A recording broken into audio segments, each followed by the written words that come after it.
Fique agora com uma palavra de Deus para abençoar sua vida. Um culto realizado na Igreja Assembleia de Deus, Catedral da Família, em Goiânia, Goiás.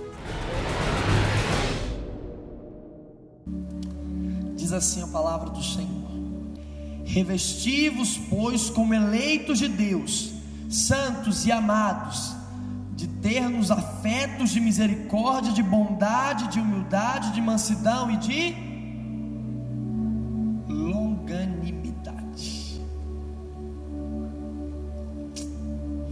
Queridos, quando o Senhor me trouxe essa palavra há pouco tempo atrás, falei: Deus,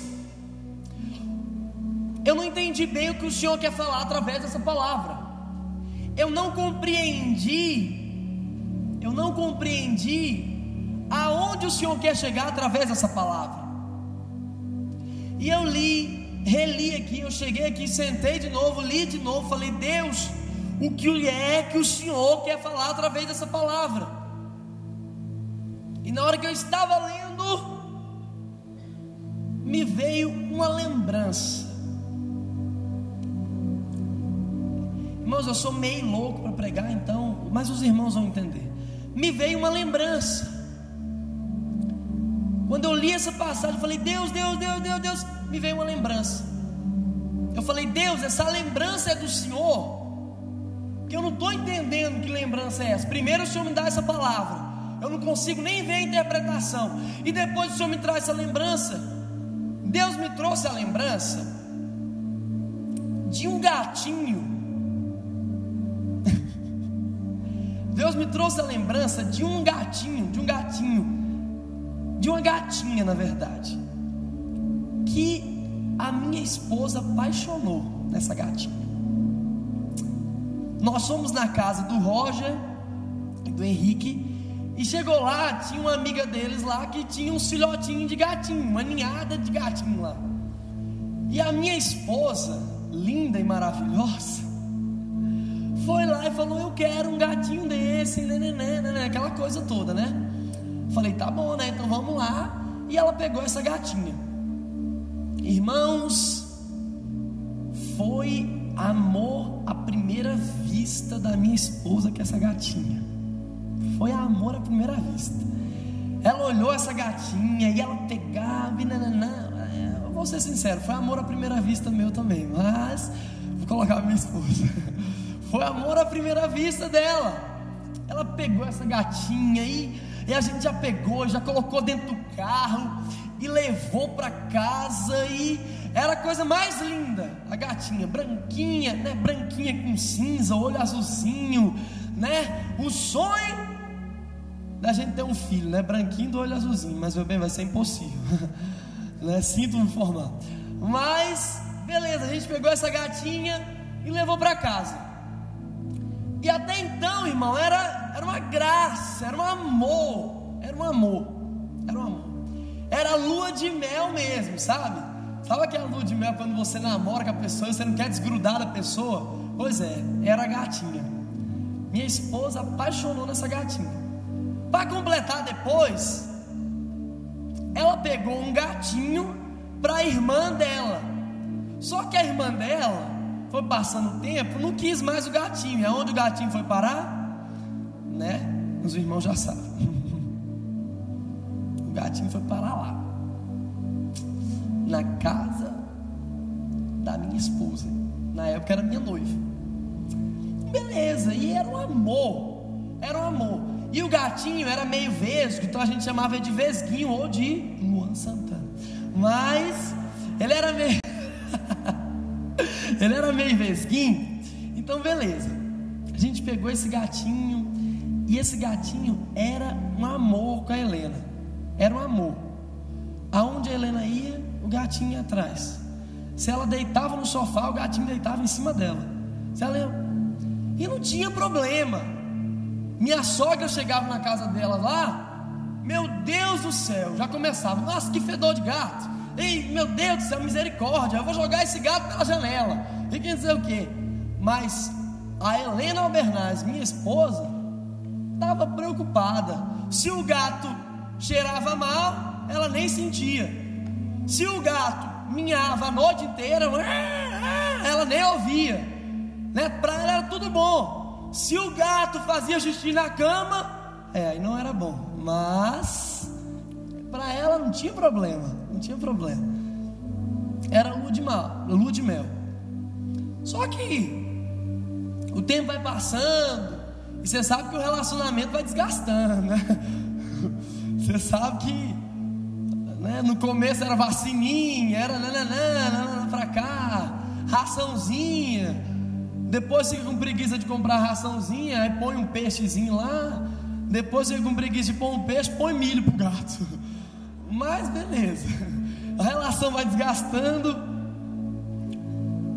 E ela ainda gostava muito do gato, mas eu comecei a perceber que já não era mais tanto como no começo.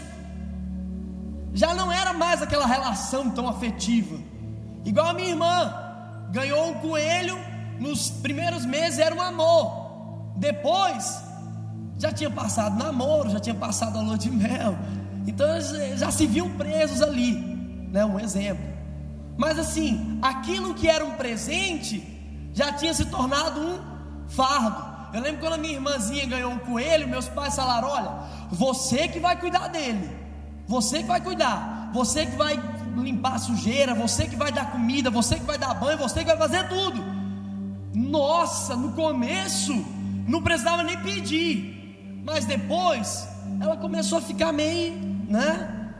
Nem tem que trocar comida, nem tem que limpar xixi de coelho, nem, né? Aquela coisa. E o meu pai e minha mãe faziam questão de falar: ó, esse coelho é seu.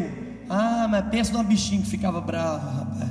Antigamente, quando falava esse coelho é seu, era uma festa. Depois acabou. Por quê? Já não era mais a mesma coisa. Aquilo que era para brincar estava sendo uma ocupação. Entende? Aquele coelho que era a diversão estava sendo trabalho.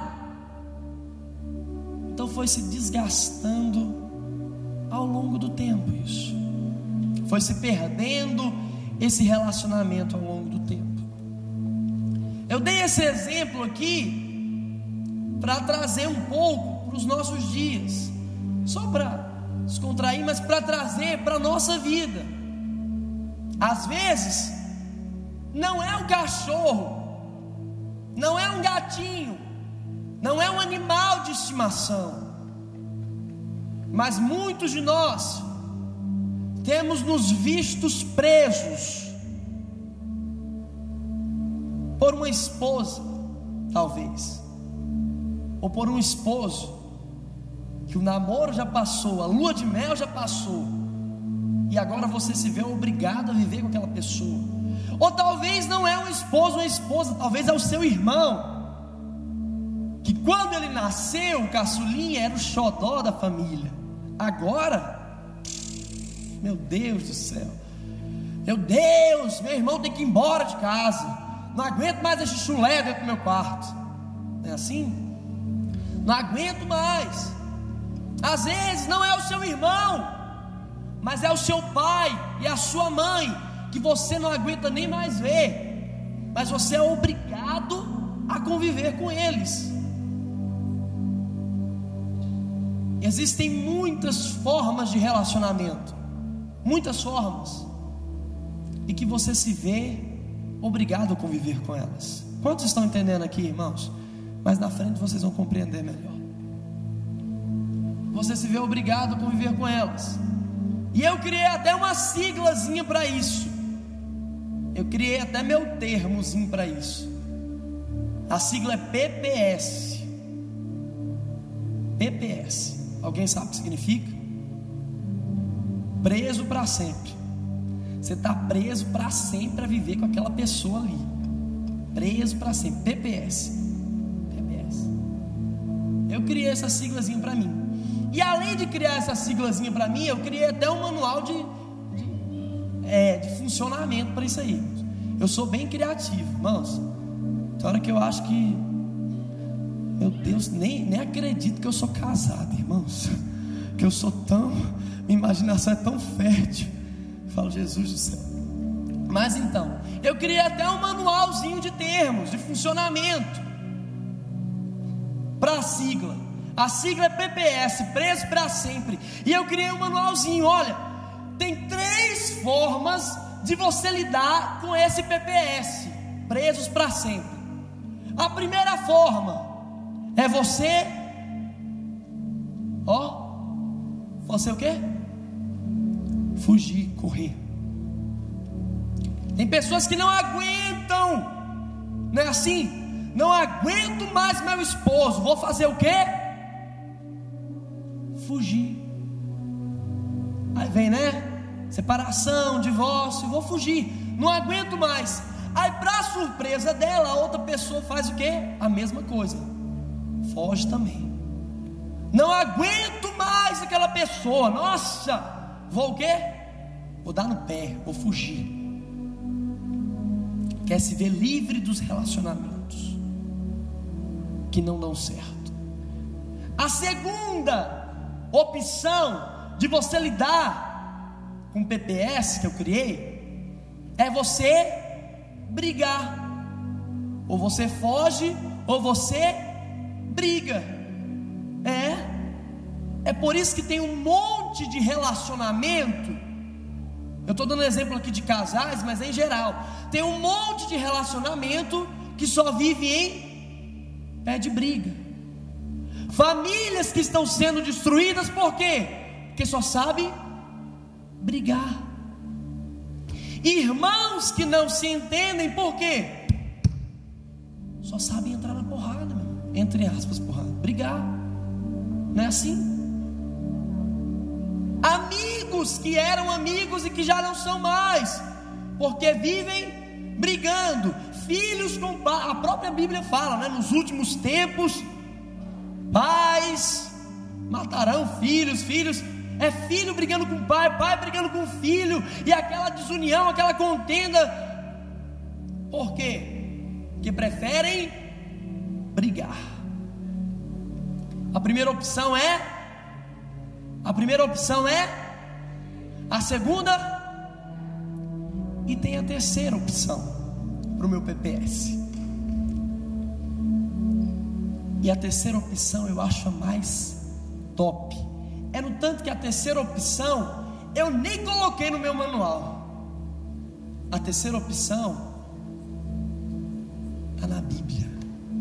Chama-se perdão. Perdão. Vira para o seu irmão e fala perdão.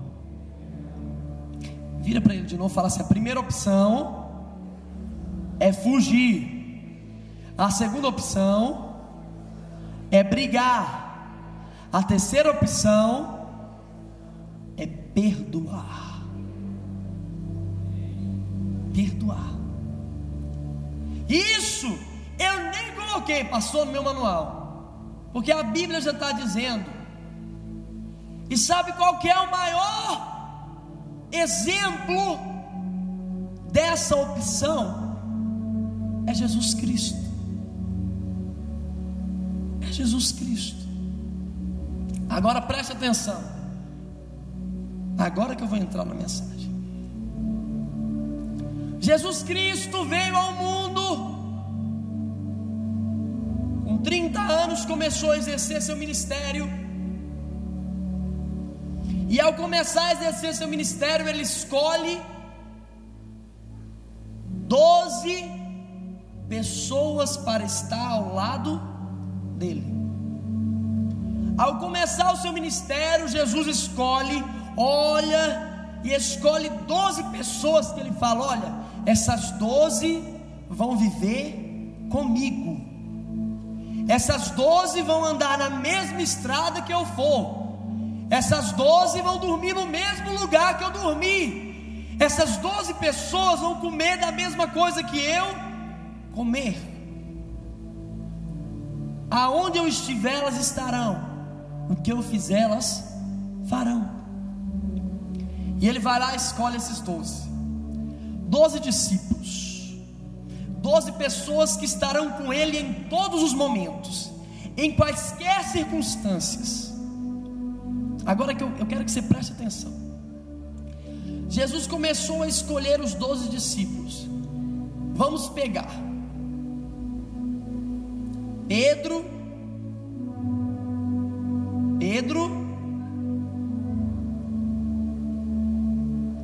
Tiago, João. Glória a Deus. Foi lá, escolheu Pedro, né? O seu irmão. Pedro, pecador ao extremo.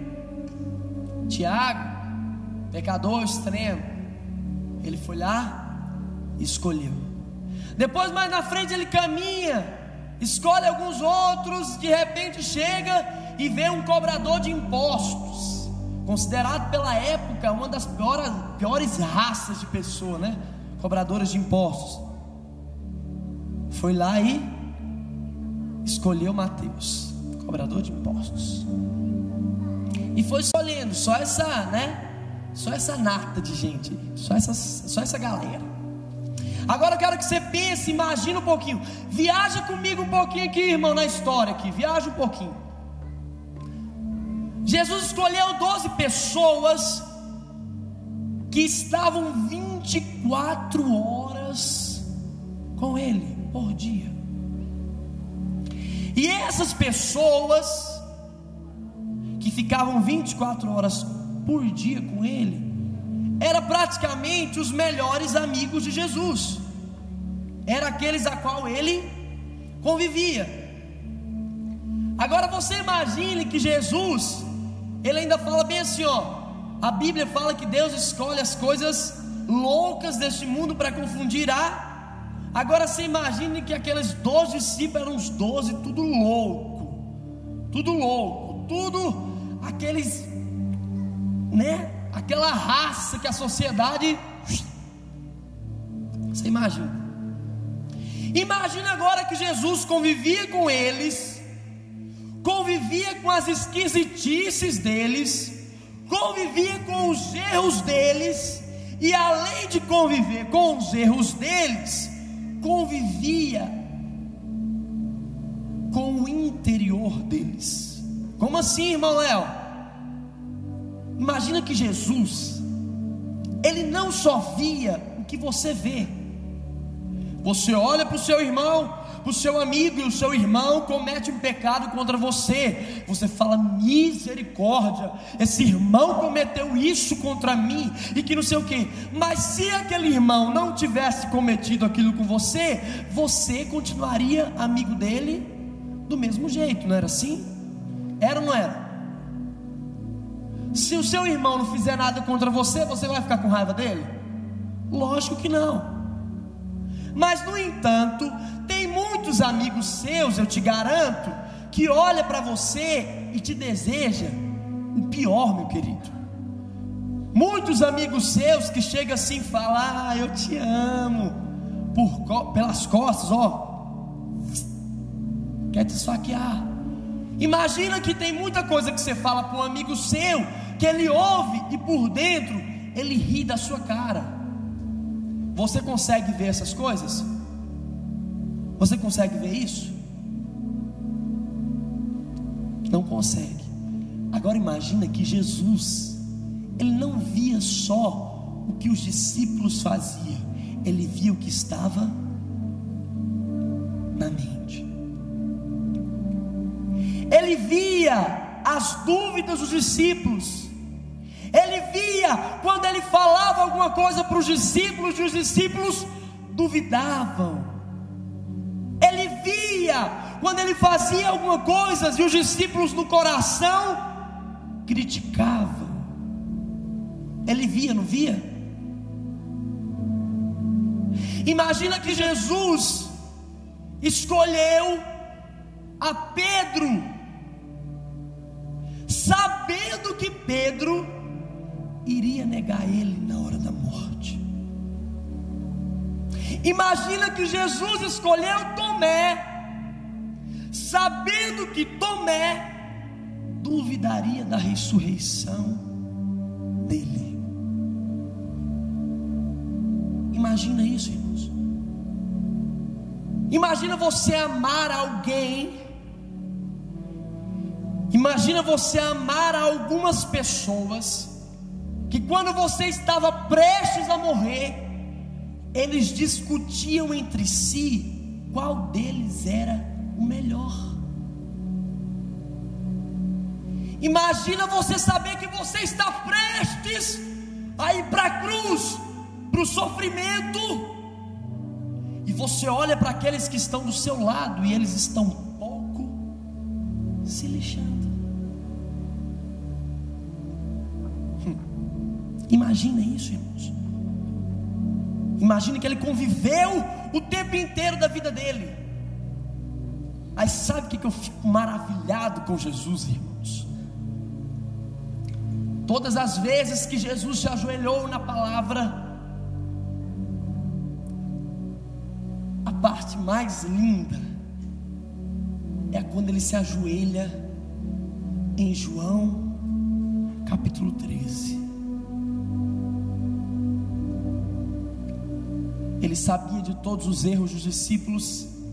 Ele sabia que na hora da morte todos fugiriam, mas mesmo assim ele os escolheu e os amou. Ele sabia que na hora da morte ninguém lutaria pela causa dele, mas mesmo assim ele escolheu amar. E sabe o que a palavra do Senhor diz em João capítulo 13?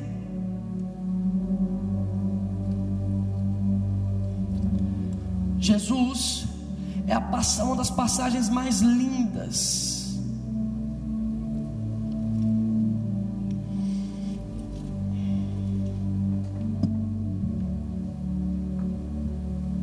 Acompanhem comigo, queridos.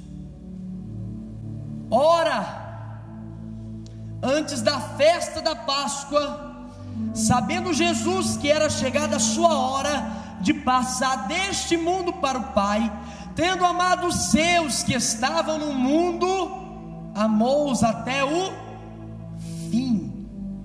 Durante a ceia, tendo já o diabo posto no coração de Judas Iscariotes, filho de Simão, que traísse a Jesus, sabendo este que o Pai tudo confiara às suas mãos, e que ele viera de Deus e voltava para Deus, levantou-se da ceia, tirou a vestimenta de cima e, tomando uma toalha, cingiu-se com ela. Depois deitou água na bacia e passou a lavar os pés aos discípulos e a enxugá-los com a toalha com que estava cingido. Olha, muitos de nós passamos por essa passagem e nós não atentamos. Irmãos, viaja aqui um pouquinho comigo. A palavra de Deus começa assim, ó. Ora, antes da festa de Páscoa, sabendo que Jesus era chegado a hora de passar deste mundo para o Pai, tendo amado os seus que estavam no mundo, amou-os até o fim. Olha o mais lindo, versículo 2. Durante a ceia, tendo já o diabo posto no coração de Judas Iscariotes, filho de Simão, que traísse a... Parou aqui. Imagina todos os discípulos entrando dentro de casa para a ceia, entrando dentro da casa para a ceia, os 12. Festa de Páscoa. Na época da festa de Páscoa em Israel, lá era primavera, então era um sol escaldante na primavera de lá. Era um sol escaldante, aquela seca, aquela coisa. Os discípulos, eu acho que dariam tudo para tomar um banho, sabe? Entrar dentro da piscina, tomar um banho, lavar o corpo. Aquela seca, igual a do Tocantins muitas vezes, né? Meu amigo Alessandro e Raquel. Agora você imagina que entre os 12 dentro da sala. Ao entrar, tem lá uma bacia no canto e uma jarra de água. Uma jarra de água. Imagina todos sentando ali em volta à mesa ali, aquela coisa linda, um conversando com o outro, né, para saber qual que era o melhor, né, dentre eles ali. Imagina Jesus calado. Eu quero que você viaje comigo, irmãos. Eu sou meio criativo demais. Jesus calado, olhando o rosto de cada um, e eles discutindo qual deles era o melhor. Agora você imagina Jesus levantando, tirando a roupa de cima, a túnica de cima, cingindo a toalha sobre a cintura, como um servo fazia na época, se ajoelhando, pegando a jarra. Imagine, irmãos, colocando água na bacia, indo lavar pé por pé, tirando a sujeira entre os dedos, limpando aqueles dedão sujo daqueles pescadores.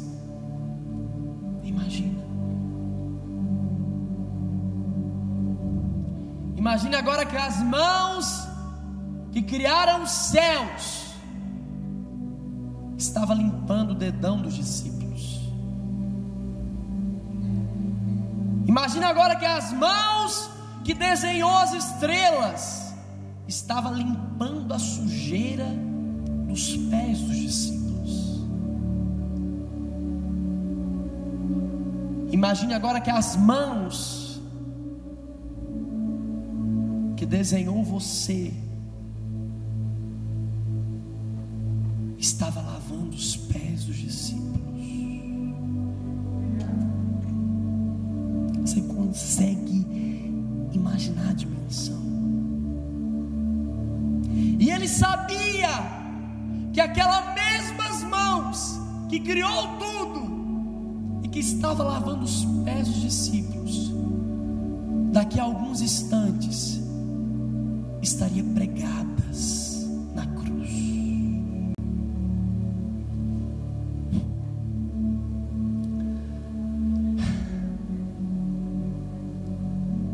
A morte dele estava a 24 horas de distância dele. E sabe o que ele estava falando para os discípulos? Eu os amo incondicionalmente. Sabe o que ele estava dizendo para os discípulos? Eu os amo acima de tudo.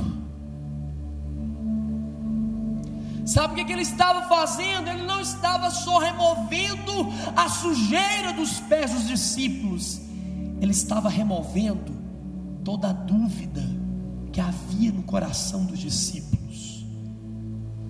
Ele estava dizendo: olha, eu estou preocupado como você é. Eu estou preocupado, ó. Eu só quero te dizer uma coisa: eu os amo. Agora você imagina Jesus lavando os pés de Pedro e sabendo que daqui a alguns instantes ele iria negá-lo por 3 vezes. Imagina ele lavando o pé de cada um. Irmãos, eu vou enfatizar isso aqui. Agora você imagina quando ele chega em Judas. Irmãos, eu procurei em todas as versões da Bíblia, e Jesus lavou os pés dos discípulos, exceto o de Judas. Nenhuma está escrito isso. Agora você imagina Jesus ajoelhado. Pastor Eduardo, vem cá. Imagina que o pastor Eduardo agora, perdão pastor, mas imagina que ele é Judas Iscariotes. Eu sou bonzinho, né? Eu coloquei eu como Jesus. Imagina que eu sou Jesus. Imagina Jesus agora se ajoelhando, irmãos. Se ajoelhando diante daquele que trairia ele. E ele sabia. Imagina Jesus pegando os pés de Judas, desamarrando as sandálias dele, acariciando com carinho os pés de Judas,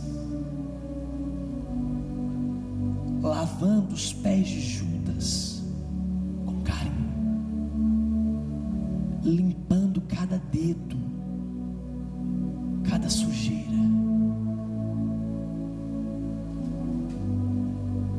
limpando os pés daquele que o trairia dentro de menos de 2 horas. Obrigado, pastor.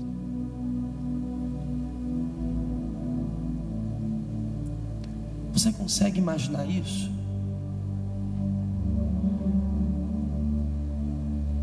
Quantas pessoas viram para mim e falam: eu não entendo por que até hoje você gosta daquela pessoa.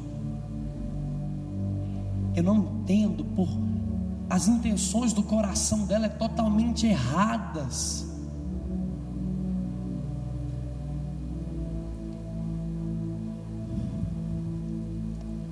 Sabe por que eu estou trazendo essa palavra? Eu nunca ministrei desse jeito aqui que eu estou ministrando, irmãos. As minhas ministrações, eu sou do reteté, saca? Eu sou assembleano pentecostal, velho.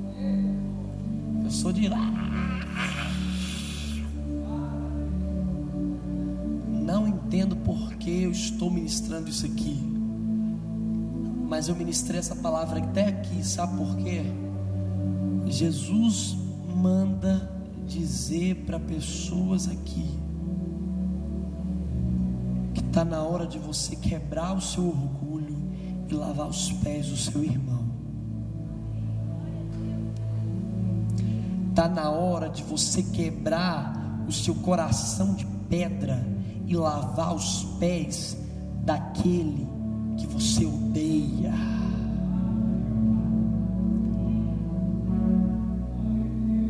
Está na hora de você rasgar as vestes do seu coração e lavar os pés daquele que te magoou profundamente.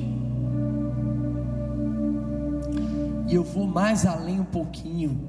Enquanto você não lavar os pés do seu inimigo, você não vai alcançar a Deus. Jesus falou: amai a Deus acima de todas as coisas e ao teu próximo como a ti. Para você amar a Deus, você tem que amar primeiro o seu irmão. Porque como é que você vai amar alguém que você não vê, se você não consegue nem amar alguém que você vê?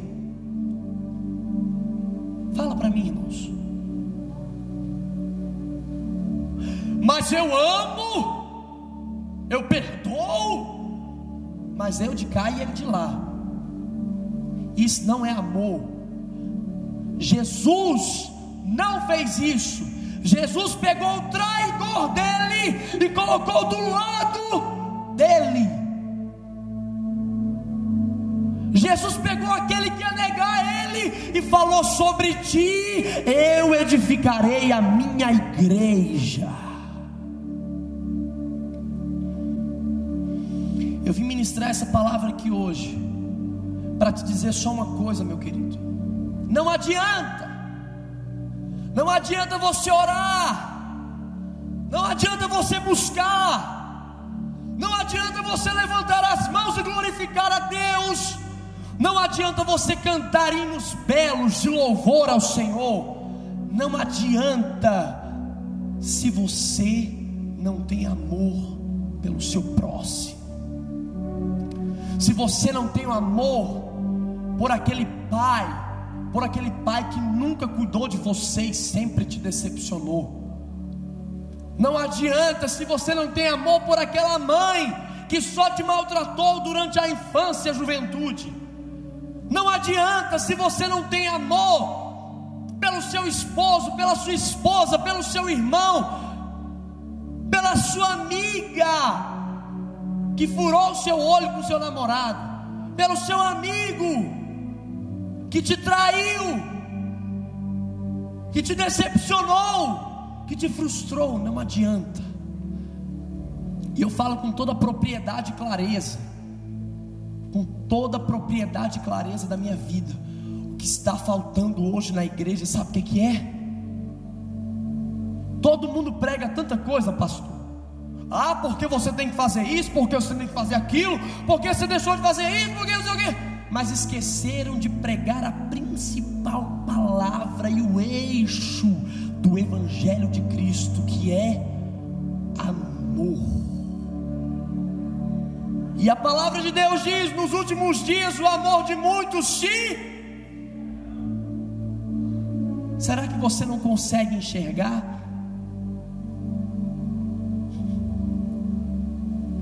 Se o teu irmão te entristece, sabe o que você faz? Você vira as costas para ele, ainda sai destruindo ele para todo mundo. Se o seu irmão te decepciona, sabe o que você faz? Você dá um chega para lá nele e fala: não quero nem papo com essa pessoa, quero nem ver. Não é isso que Jesus quer. Não é isso. A Bíblia fala que no céu nós teremos muitas surpresas. Nós olharemos pessoas que nós nunca imaginaríamos estar lá, e outras que nós imaginávamos não vai estar. E você sabe por quê? Porque o que faz a diferença não são as suas obras, meu querido. O que faz a diferença... Eu preguei esses dias atrás sobre o pecado. Eu falei: olha, antes de Jesus vir, o que fazia diferença era aquilo que você fazia, o que você deixava de fazer. O pecado era aquilo que você cometia. Se você ia lá e cometia adultério, você era simplesmente apedrejado, coisa pouca. Era o que você fazia. Quando Jesus veio, sabe o que ele falou? Ei, para tudo. O pecado não é questões comportamentais, não é o que você faz ou o que você deixa de fazer. Não. O pecado, o que ele falou, é a intenção do... Você pode não adulterar, mas se você olhar para a irmãzinha ali do seu irmão e desejar ela no coração, você cometeu o mesmo pecado. Você pode não matar, como está escrito na lei, o seu irmão, mas se você odiar ele, você está cometendo o mesmo pecado. Aí Paulo foi mais além um pouquinho, pastor. Ele falou: para. O pecado não é só as intenções do coração. Ele falou: o pecado sou eu. Ele fala: oh, quão miserável eu sou! Quem poderá me livrar desse corpo mortal? Quem? Jesus veio e se entregou para que nós tivéssemos vida, e nós só estamos livres do pecado quando Ele vive em nós. E qual é a maior característica de Cristo em nós? Me diz aí, irmãos, qual que é a maior característica de Cristo em nós? O amor. Ponto final. É o amor. Hoje tem muitas pessoas que chegaram aqui totalmente destruídas e olharam para o irmão que está do lado e abriram aquele sorrisão. E aí, irmã, 100% é nós. Por dentro da irmã, me ajuda, irmão, eu pequei. Oh, irmão. Sabe o que Jesus está dizendo hoje para você? Não tem problema. Hoje eu quero me ajoelhar na sua frente e lavar os seus pés novamente. Se coloque de pé por um instante. Queria, se o pastor permitisse, apagar as luzes aqui mais uma vez. Apaga as luzes aqui para mim, por favor. Como estava?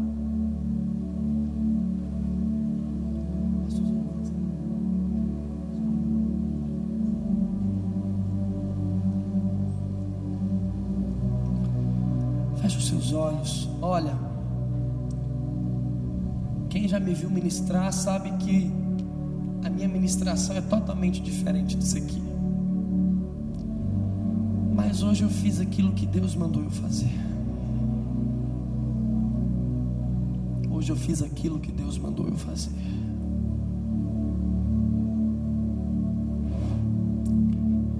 Feche os seus olhos agora. E eu queria convidar você a ser sincero com o Espírito Santo de Deus.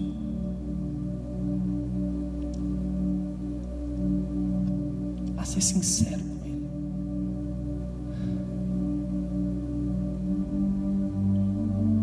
Seja sincero com Ele. Fale: Senhor,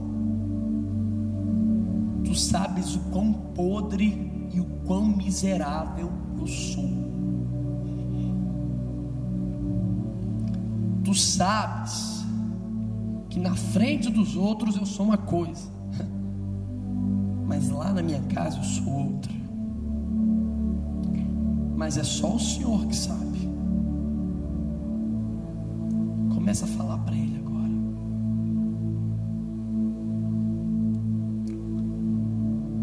Não dê ouvidos à acusação do inimigo, meu querido. Quando ele vier te falar: olha, o que você está fazendo aqui?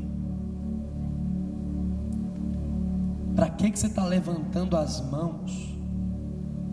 Para que você está cantando? Não era nem para você estar aqui, você não é digno disso aqui não.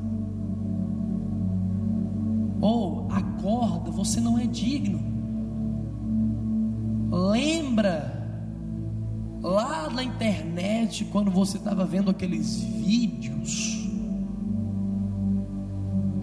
pornográficos? Ou então lembra aquela vez lá na sua faculdade que você saiu pegando as menininhas e pegou aquela menina, aquela mesmo? Ou então lembra aquele dia que você ficou com aquele menino? Você não é digno de estar aqui não.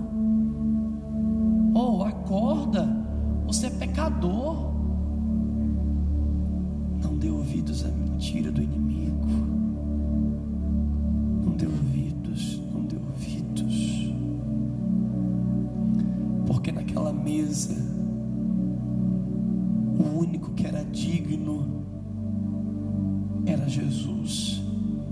E no entanto Ele lavou e amou os pés de todos que eram indignos.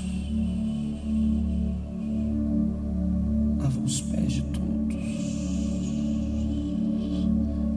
Por isso, com seus olhos fechados, no momento em que eu estiver cantando essa canção para encerrar, eu quero que você permita agora que o Pai, que Jesus lave os seus pés.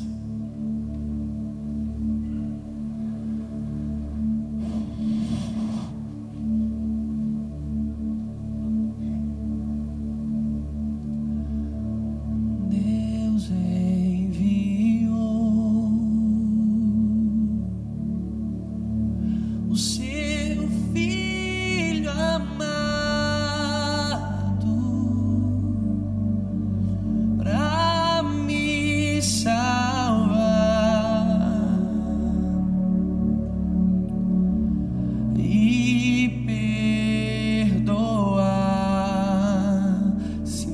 lavando os seus pés.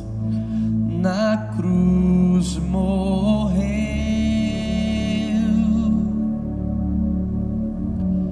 por meus pecados, mas ressurgiu e vivo com o Pai está,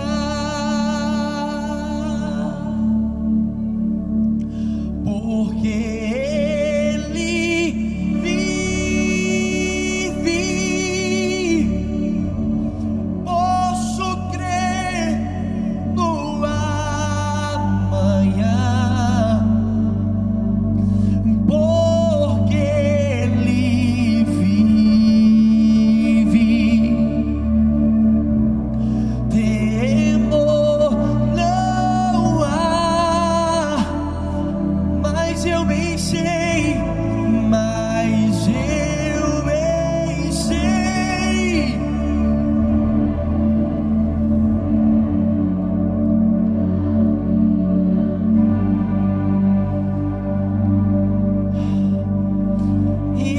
Está nas mãos do meu Jesus, que vive está.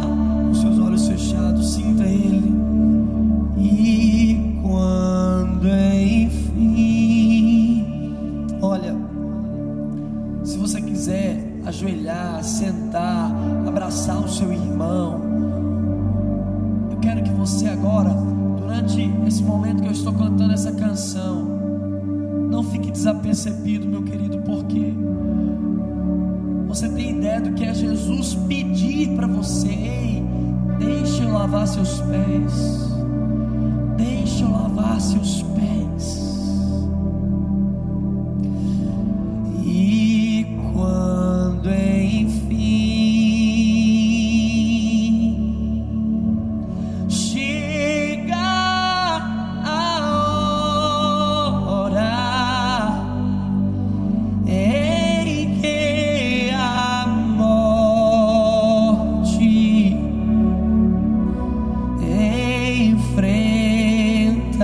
enfrentarei sem medo. Então terei vitória, verei na glória o meu Jesus, que vive está, porque Ele,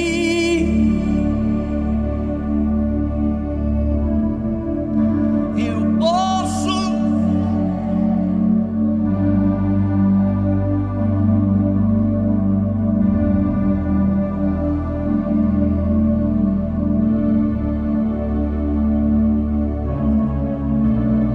temor, mas eu bem sei, mas eu bem sei, que a minha vida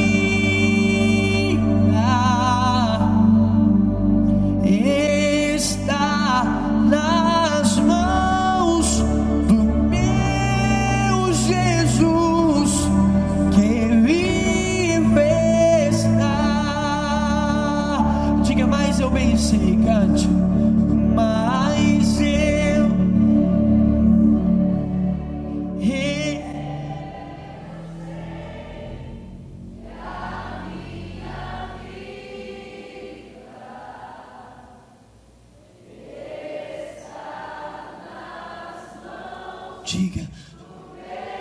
diga bem alto: que vive está, que vive está.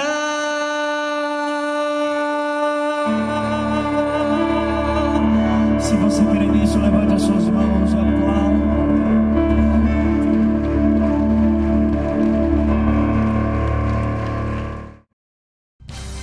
Participe da programação da Igreja Catedral da Família. De segunda a sexta-feira, às 6h30 da manhã, Oração de Davi. Segunda, a partir das 14h30, Manancial Feminino, onde mulheres são restauradas e abençoadas por Deus. Segunda, a partir das 19h30, venha estudar Teologia com IBCAF, Instituto Bíblico da Catedral da Família. Terça-feira, às 19h30, venha ser um intercessor na Escola de Intercessão. Quarta-feira, às 19h30, culto de ensino da Palavra de Deus. Quinta-feira, às 20 horas, reunião dos adolescentes, Geração Daniel. Sábado, muito louvor e adoração com a juventude animada da Igreja Catedral da Família. Sábado, às 20 horas, Projeto Recomeçar. E domingo, às 9 horas da manhã, participe com sua família da Escola Bíblica Dominical. E domingo, às 18 horas, grande culto de celebração a Deus.